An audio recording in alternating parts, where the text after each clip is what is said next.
estamos agora nesse texto de Lucas 11, 1 a 4, que diz assim: de uma feita estava Jesus orando em certo lugar.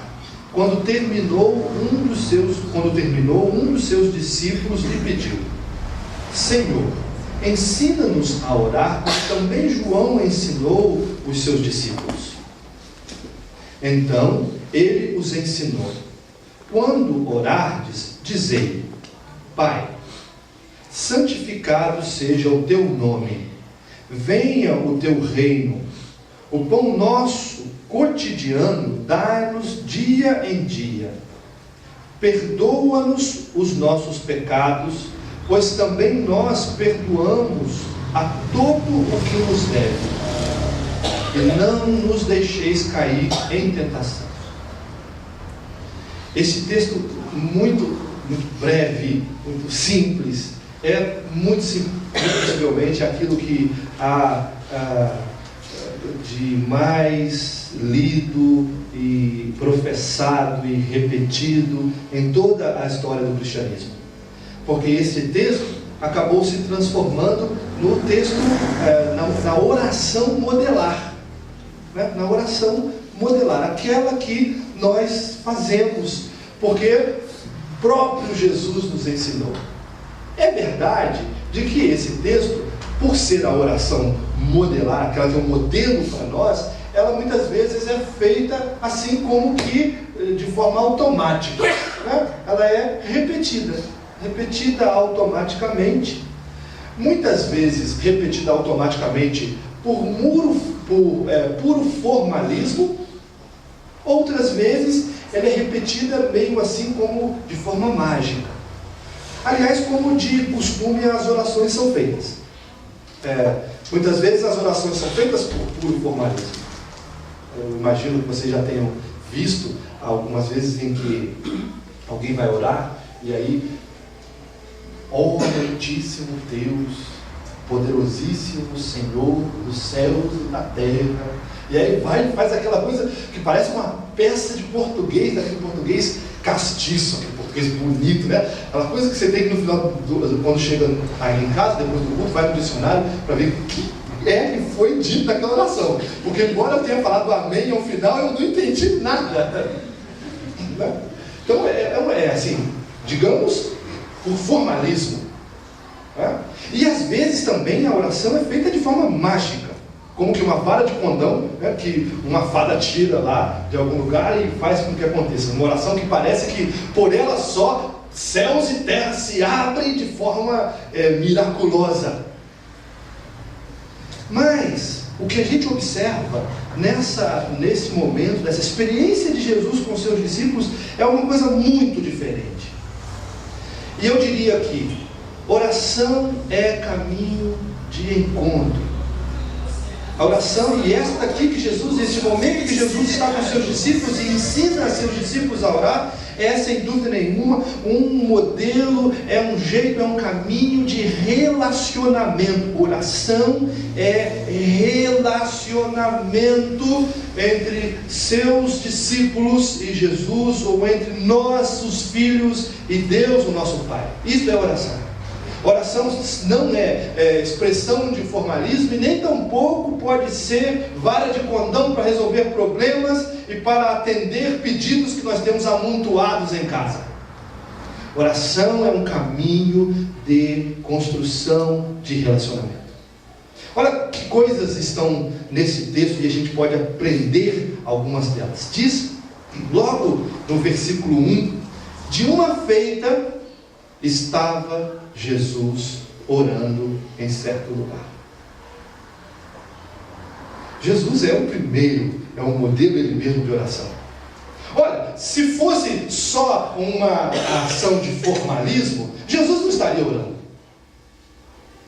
Porque afinal de contas, que necessidade de formalizações teria Jesus para fazer?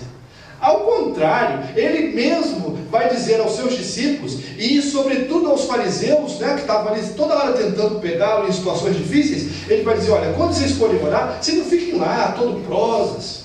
Quando vocês forem jejuar, vocês não fiquem lá batendo no peito como sou bom. Jesus vai muitas vezes advertir tanto os seus discípulos quanto aqueles que estavam para persegui-lo, que na hora de orar, o que devemos fazer? Devemos entrar no nosso quarto em silêncio e lá estar com o nosso Pai que conhece todas as coisas. Então não é por formalismo que Jesus está ali orando. Tampouco Jesus está orando numa espécie de tentativa de, pela mágica, resolver coisas, porque Jesus tem uma relação muito próxima com o Pai. Ele próprio diz: olha, quem me vê o Pai. É o próprio Deus em nossa presença, junto conosco. Então ele não está ali para tentar com uma vara de condão resolver coisas que ele não pode resolver. Jesus, um homem orante, e ele nos ensina o seguinte, que quando queremos nos relacionar de forma mais íntima com Deus, um dos caminhos que temos para fazer isso é a oração. E Jesus pode, na oração, estar mais de forma tranquila com o Pai. Isso é fantástico, porque os discípulos que observam tão bem a Jesus, aquele homem com uma palavra que a todos move, aquele homem que faz coisas que ninguém faz, sobretudo aquele homem que manifesta um tal amor que ninguém manifesta, está orando. E isso move os discípulos. E aí os discípulos então, diz lá depois do ponto e vírgula do primeiro versículo do capítulo 11, diz assim: quando terminou, um dos seus discípulos lhe pediu. Olha só que cena. Imagina que o discípulo está ali olhando para Jesus, Jesus orando, e aquela coisa bonita. E aí, assim que Jesus termina, o discípulo vai para lá e pergunta, e pede: Jesus, ensina-nos a orar, como também João ensinou os seus discípulos. Aqui tem uma coisa importante. Os discípulos não sabiam orar? Essa era a questão. Eles não sabiam como orar? Com toda certeza sabiam. Eles eram todos vindos do judaísmo, eles eram todos pessoas familiarizadas com a prática da oração, iam à sinagoga, e na sinagoga o que se fazia eram inúmeras orações, ficavam ali 1, 2, 3 horas, ouvindo a palavra e fazendo orações. Os discípulos sabiam orar. Alguns desses discípulos eram discípulos de João Batista, e diz aqui: ensina-nos a orar, como também João Batista ensinou os discípulos dele a orar. Então não é assim porque eles não sabiam orar que eles pediram para Jesus. Era porque eles queriam que Jesus ensinasse a eles a se relacionarem com o Pai, assim como Jesus se relacionava com o Pai. Aqui está a questão fundamental. Eles sabiam orar como os discípulos dos outros mestres também sabiam, como um judeu minimamente respeitável também sabia, mas eles percebem que a relação que Jesus tem com o Pai é diferente da relação que os demais têm com Deus. Há uma coisa muito específica do jeito que Jesus se relaciona com Deus. Aliás, o jeito que Jesus se relaciona com Deus é surpreendente aos olhos de todos. Há uma coisa muito especial que surge daquela relação de Jesus com Deus. E é isso que os discípulos estão muito interessados em aprender. Olha, nós queremos não ficar no nível que os outros religiosos estão no seu relacionamento com Deus, mas nós queremos ir ao nível que o Senhor se encontra. E Jesus, quando ouve isso dos discípulos, se dispõe a ensiná-los como orar. E assim Jesus vai fazer. Olha, a primeira expressão, a primeira palavra, e que é muito significativa, o verso 2 nos diz: então ele os ensinou. Quando orardes, dizei. Aí quero parar na primeira palavra. Quando orardes, dizei: Pai. Aqui as coisas todas mudaram. Era atrás disso que os discípulos estavam. Era movido por isso que os discípulos pediram: Senhor, nos ensina a orar. Aqui está toda a diferença de Jesus com relação aos demais de sua época. Aliás, aqui está toda a diferença do cristianismo com relação às diversas tradições daquele momento. E deixe-me dizer mais: aqui pode estar toda a diferença da nossa oração.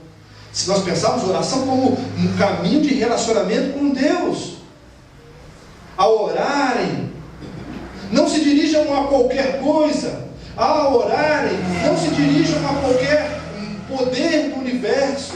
Ao orarem, não se dirijam a um Deus sanguinário, doido por batalhas. Ao orarem, digam: Pai.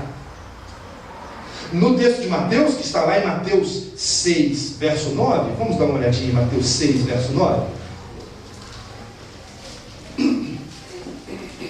Mateus 6, 9, que também no capítulo 6 nós vamos encontrar a oração do Pai Nosso. No verso 9,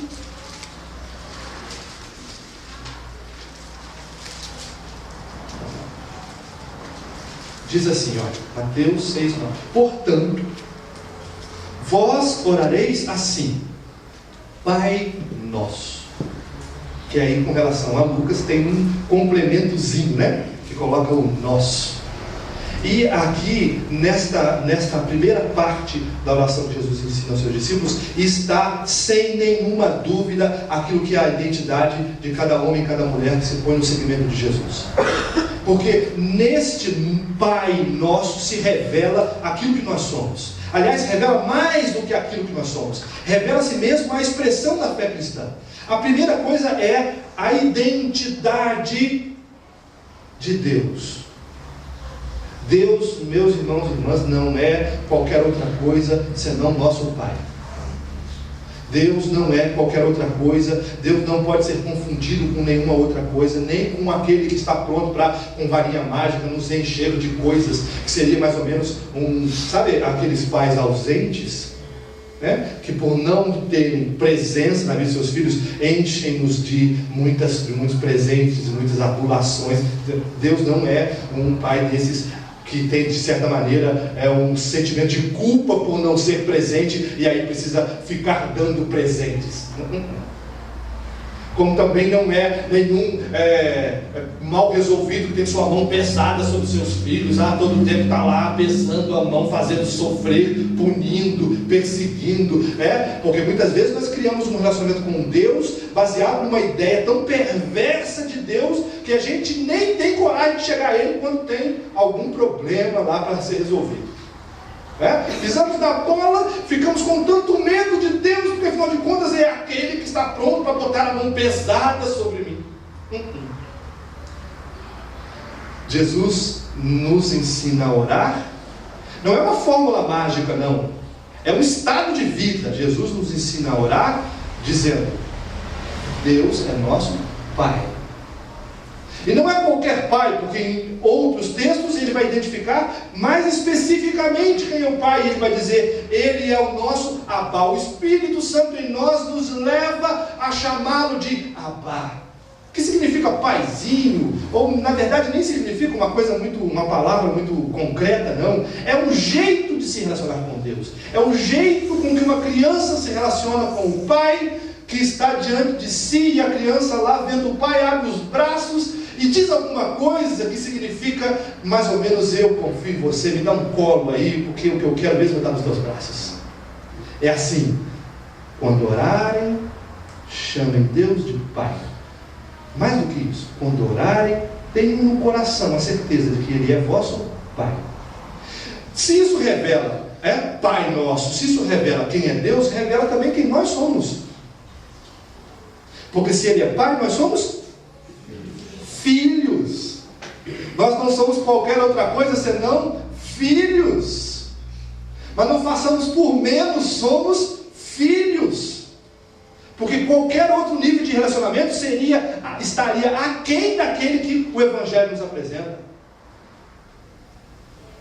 Estávamos partilhando há pouco na classe, e eu citava o exemplo da parábola do filho pródigo. Pensemos bem essa parábola. O filho sai da casa do pai, vai para longe, e lá onde estava se arrepende, e aí decide voltar. E aí, quando decide voltar, ele vai criando um bordão, uma fala para dizer ao pai quando chegar em casa, que é um jeito mesmo de tentar se safar daquela situação que ele se encontrou, né? E aí ele diz assim: Pai, pequei contra o céu e contra a terra, já não mais sou digno de ser chamado teu filho, trata-me como um dos teus servos.